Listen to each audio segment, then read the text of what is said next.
So Macalogic provides services primarily to the federal space and Department of Defense specifically. And what we do is we do a variety of things. They're all IT-related business consulting services.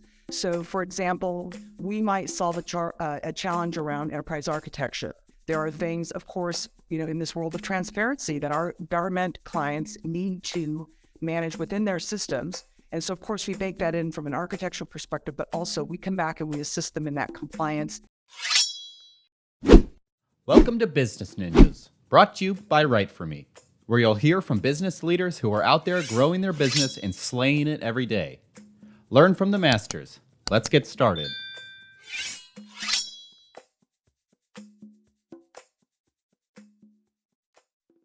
Hey everybody, welcome back for another episode of Business Ninjas. I'm here today with Teresa Macalolooy. She's the owner and founder at Macalogic. Teresa, welcome to the show. Thank you. Nice to be here. Yeah, excited to have you. So, Teresa, why don't you start and tell me a little bit about yourself? Well, let's see. I have been in federal government contracting for nearly 40 years. I started Macalogic about 11 years ago, after nearly 30 years in the business at that point.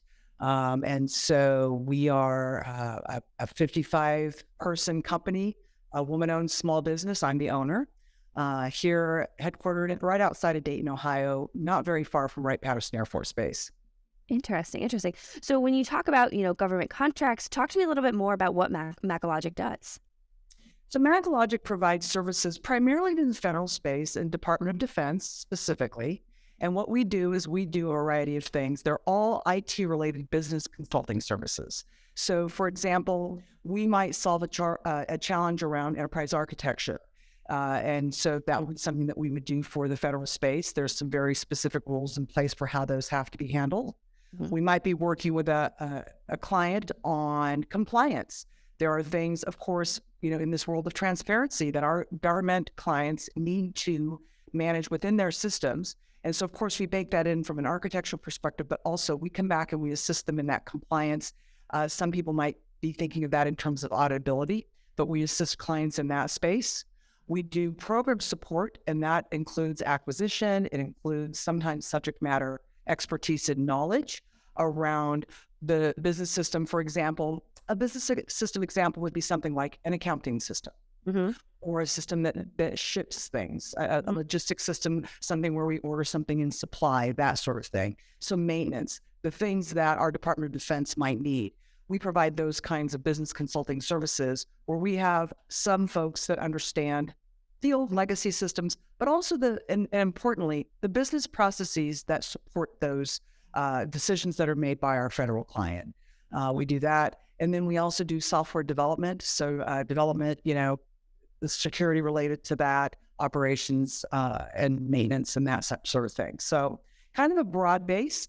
We also have a small group of folks that is focused on commercial client space.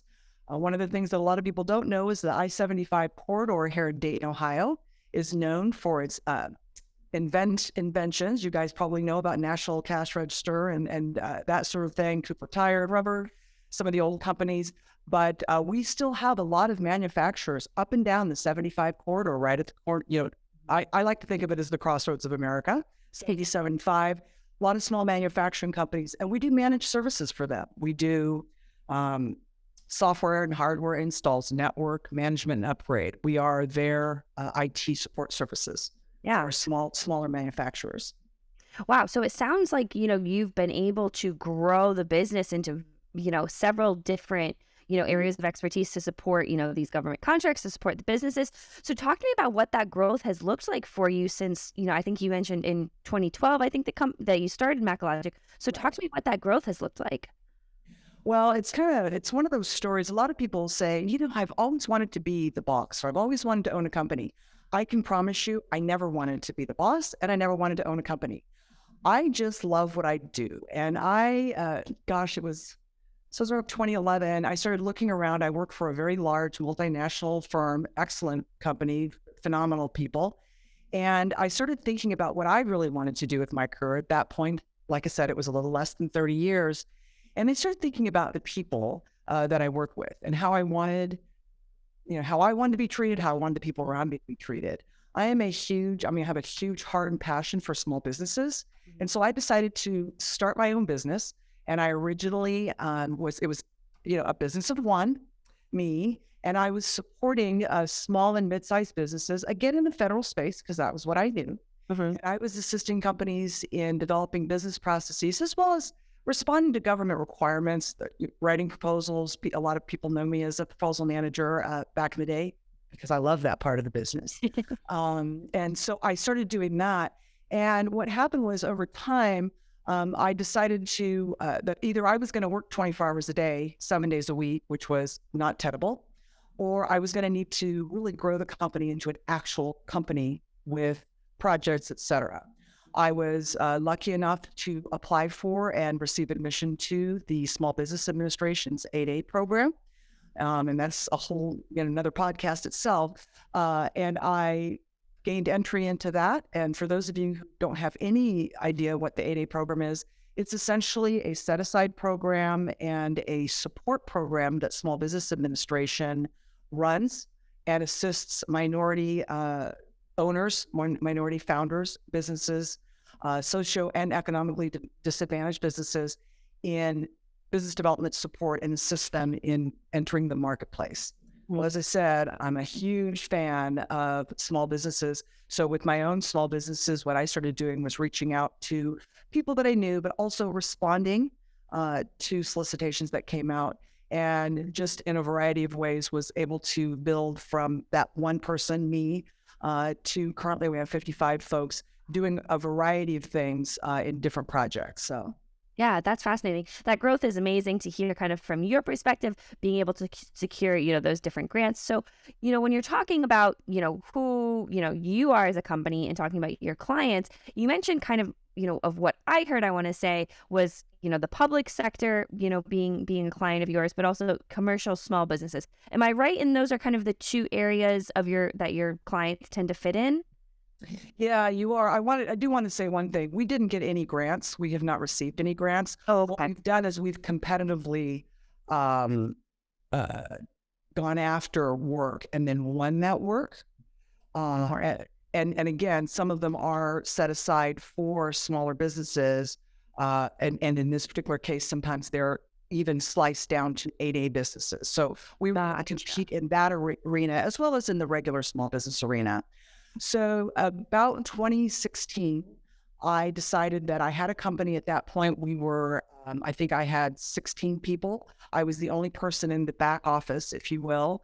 And so I needed to do things like get benefits for the people that worked for me, and handle accounting and all the billing, and still write proposals and still try to grow the company. And so I was able to work with another company and purchase some of the assets that they had, and then build off some processes that they had in place.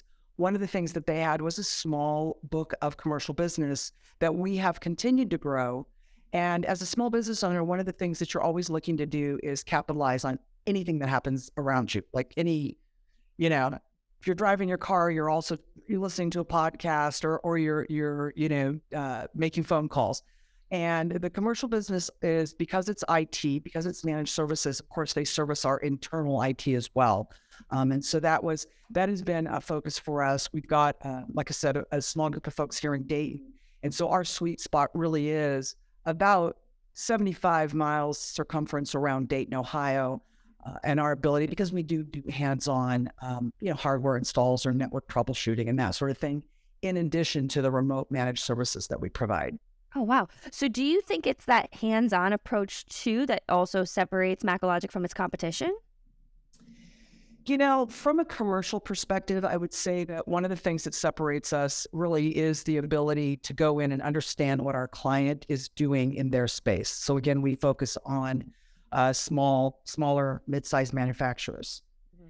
From a federal perspective, one of the major differentiators with Macalogic, so we are currently a woman-owned small business. We did graduate from the 8A program actually just in March.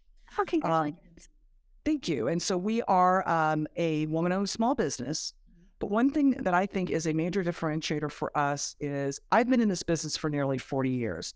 And I have been on the front lines of the business for 40 years, meaning I have been pursuing deals. I have been working with other companies. I have been assisting and supporting the design of solutions, hiring of folks, etc.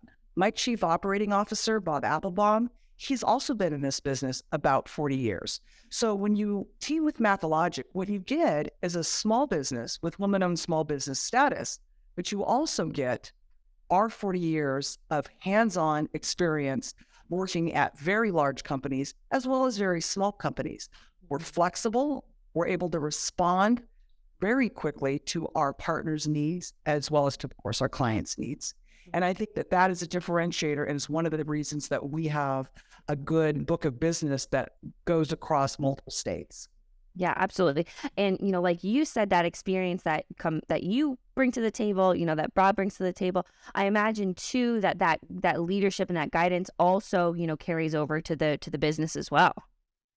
Absolutely. We are, like many businesses in 2023, we recognize people. I will tell you that I have, as a matter of fact, even the cup I'm using today says, be kind, right? That is my personal motto, is kindness matters, civility matters. And that's a value that we inculcate across our organization. Both Bob and I share that.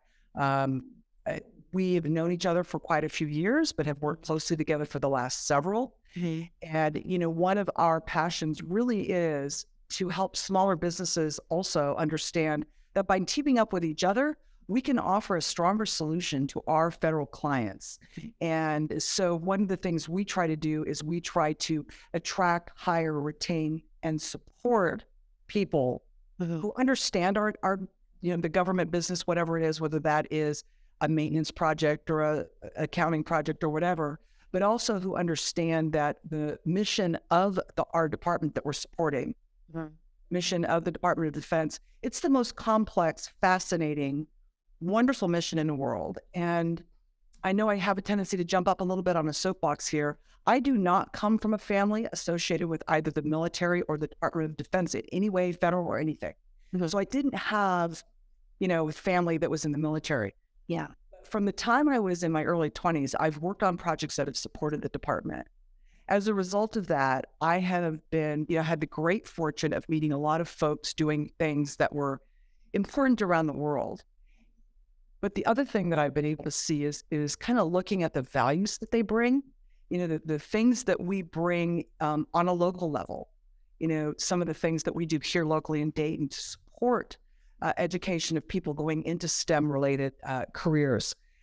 And if you're an engineer looking for the most interesting problem you could possibly try to solve, well, let's talk about war planning or, in peacetime and production planning.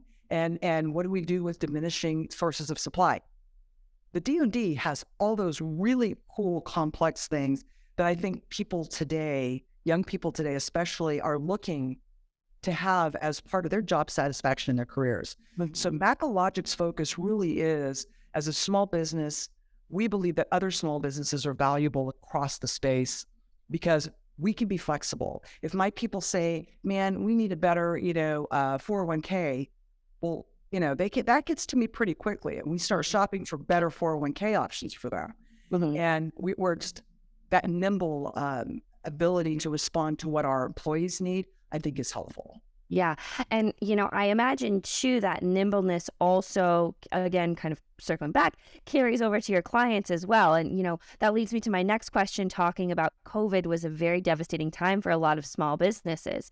So I'm curious kind of how Macalogic was able to step in and support and kind of what the COVID times looked like for you. Well, it was an interesting time, of course, across the world. From a Macalogic perspective, a lot of people want to look at this time, and I guess it's just been signed that it's officially over. I don't really know quite what that means, but Macalogic already had a documented telework process and policy.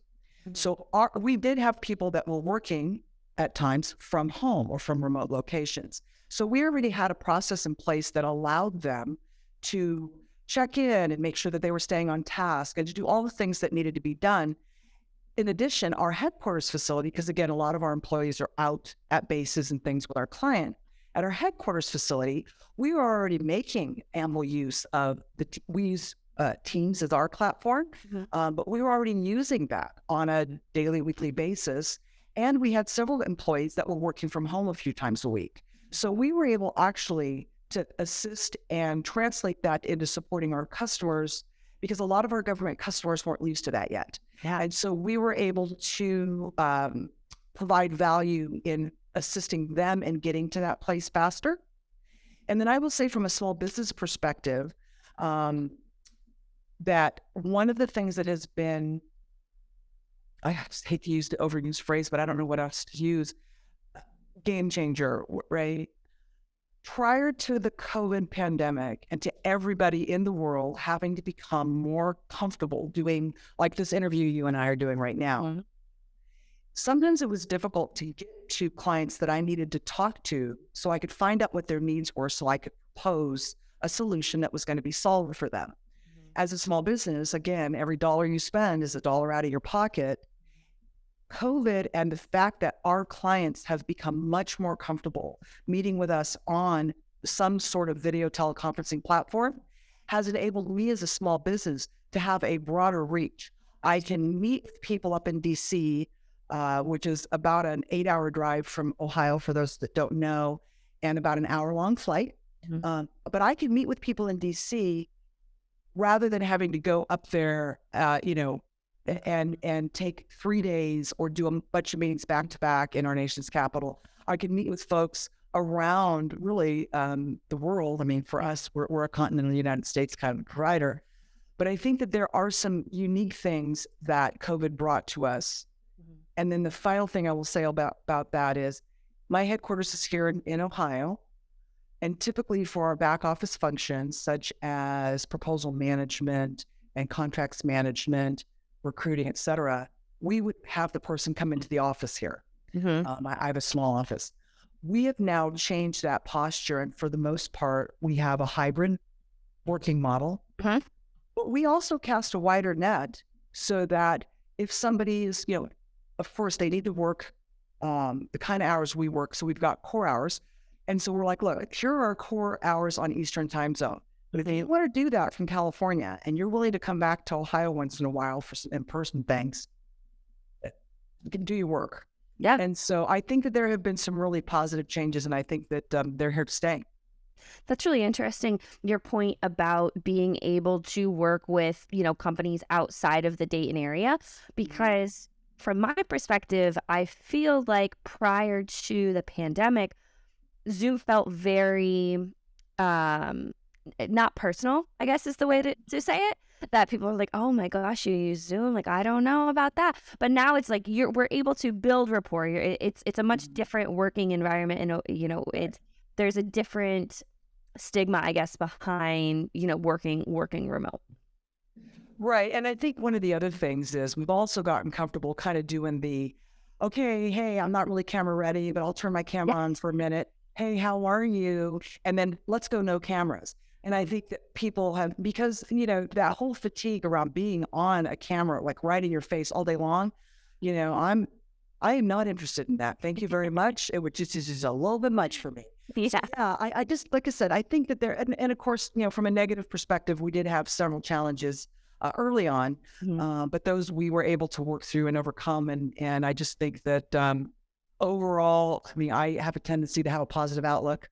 And so I think that the changes that were made, I think some of them are still a little bit uncomfortable for some people. But I think, on the balance, we're much more inclined to say, hey, I'm not feeling well, I'm going to work from home, and nobody stigmatizes that. Absolutely. And my personal favorite, I don't have any children at home anymore, but what I fully support is, as a woman in business and started back when it wasn't necessarily, I'm going to call it, an acceptable thing to do.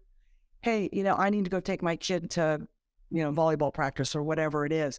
I love that we are creating a society now that understands that while we love our work, we're committed to our work, we are focused on what we are accomplishing professionally and for our clients.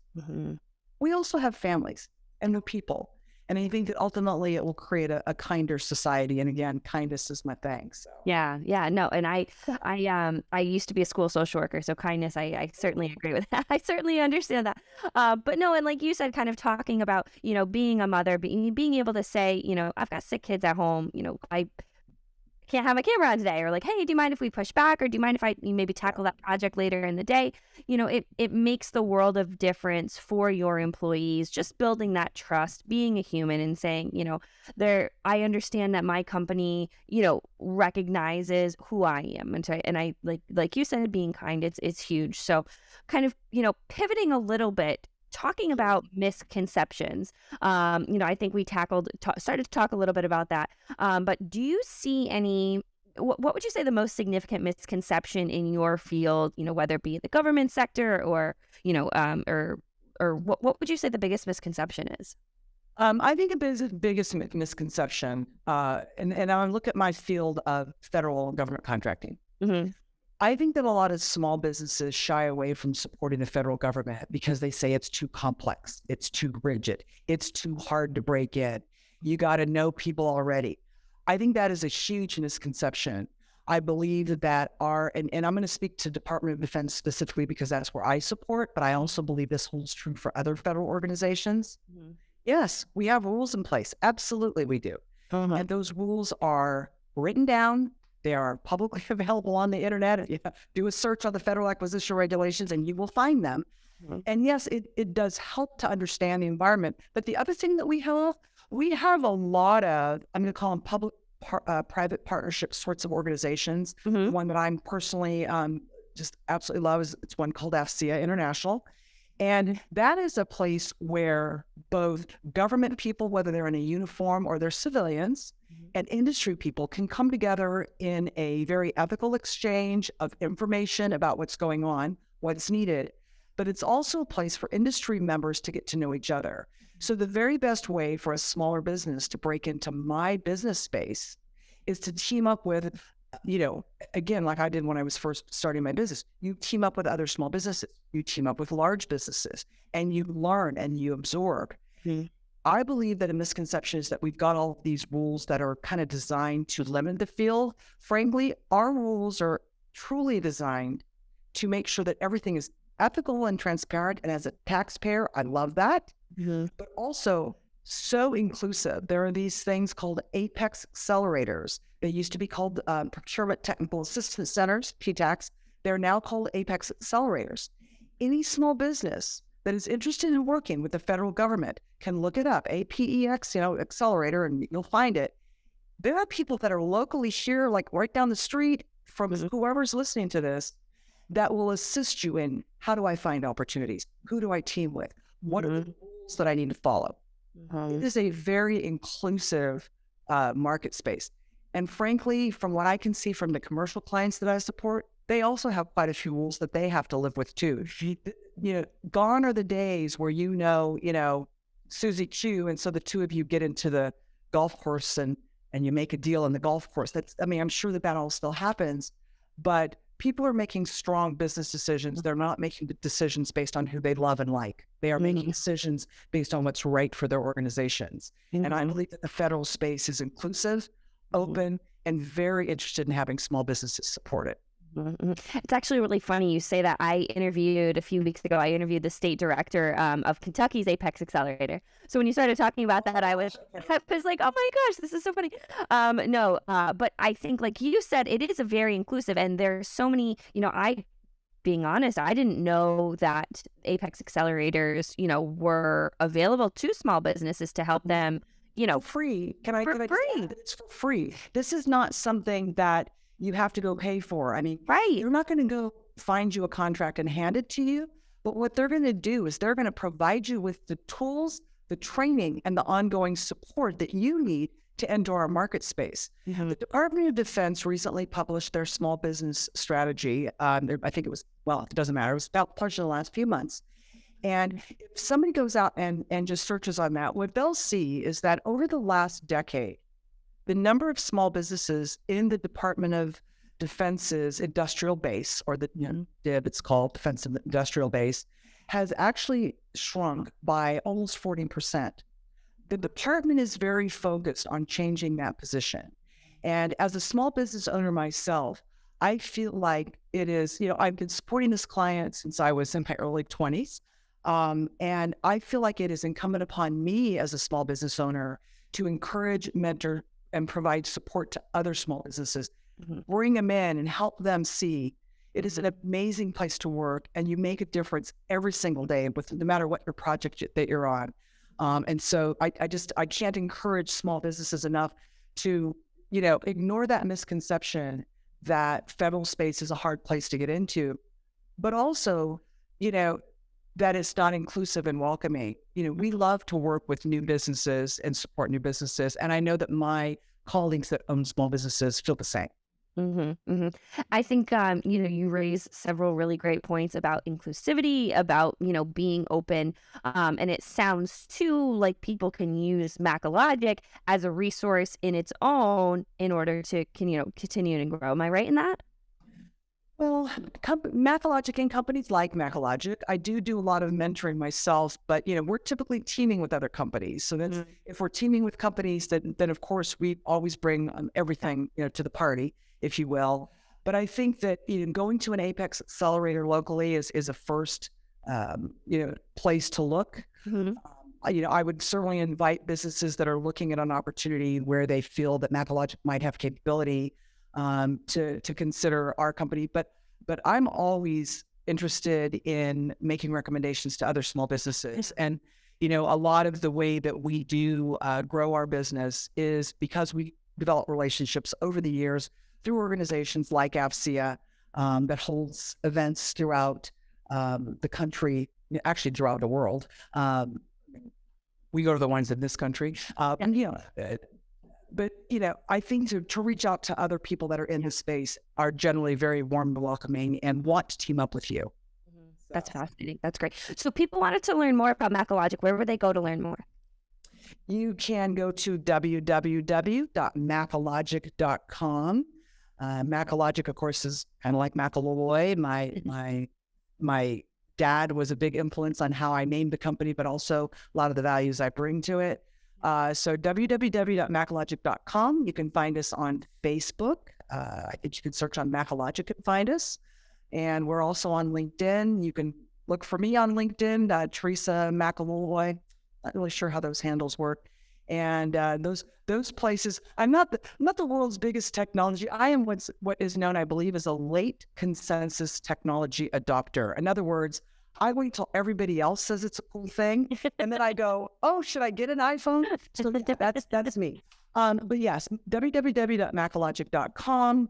Find us on LinkedIn at Macalogic. Also, myself, Teresa Macalolooy at Macalogic, as well as on Facebook. That's fantastic. Well, Teresa, as we wrap up this conversation, is there anything that you want to leave our listeners with? Either about Macalogic, about the industry, anything that you want to leave our listeners with? Just give federal contracting a try. See, it is a long sales cycle. It is, but then again, so is every sales cycle. I would offer that the most important resource that we have in this country is small businesses and their willingness to lean forward and to bring their bright ideas to the big problems that our country needs them to solve. And whether that is through, again, for me, it's Department of Defense, but whether that's through Department of Interior, Health and Human Services, or the Small Business Administration itself, give something back to this country that has given us so very much and continues to give us so much every day. And so, that would be my one lead is, what can you do to make a difference, whether it's down the street in your community or whether it's on the federal or international level, give back. I think that's fantastic. That's a great little bit to leave our listeners with. Well, Teresa, I do have one question just to wrap up our conversation. Is there anything that you hope to be celebrating, either personally or professionally in this next year? What does this look like for you? Ooh, so if we're talking about 2024, so spring of 2024, I could tell you that Macalogic, I've been thinking about spring of 2024 since spring of 2020. I knew then that we would be graduating from the 8A program in 2023. And so I was already trying to figure out what we would be looking like beyond 2023. So what I'd like to be celebrating a year from now from a professional perspective is that Macalogic has bid on, hopefully won, but that we've definitely put our foot forward and bid on with partners, whether those are large or small business partners, women-owned small business set-aside, or economically disadvantaged women-owned small business set-aside opportunities. So we are very much focusing and bringing our capabilities to that space. So on the personal side, just as I have been looking at Macalogic, in the next 2, 3, 4, 5 years as CEO, I have a dance coach. I'm a ballroom dancer. I dance with the Arthur Murray team. And so my dance teacher, my coach, he has been thinking about what next steps are for me. And so over this next year, of course, I follow his plan. Over this next year, I'm hoping to increase my capabilities in the dances that I know, maybe learn another dance or two, but definitely to continue up-leveling what he's been teaching me. And I'm hoping that this time next year that I'm able to say that I can, do a spot turn without falling over. At my age, that's that's a fun thing to do. And my husband will tell you that my goal is that I would be dancing 10 times a week. Well, yeah, I know it's a little bit crazy, but I love it. So yeah, that's fantastic. My goal is to dance 6 days out of every 7 days in the week. Yeah. Wow. Those are brilliant goals. And certainly, you're on the right track. And I love kind of hearing the story about Macalogic, about your history, your expertise, the industry, and how you're able to, grow Macalogic in a way that's able to support its clients as well. So, Teresa, this has been a great conversation. I appreciate you being on Business Ninjas today. All right. Thanks so much, Kelsey. You take care of yourself. Great to have you.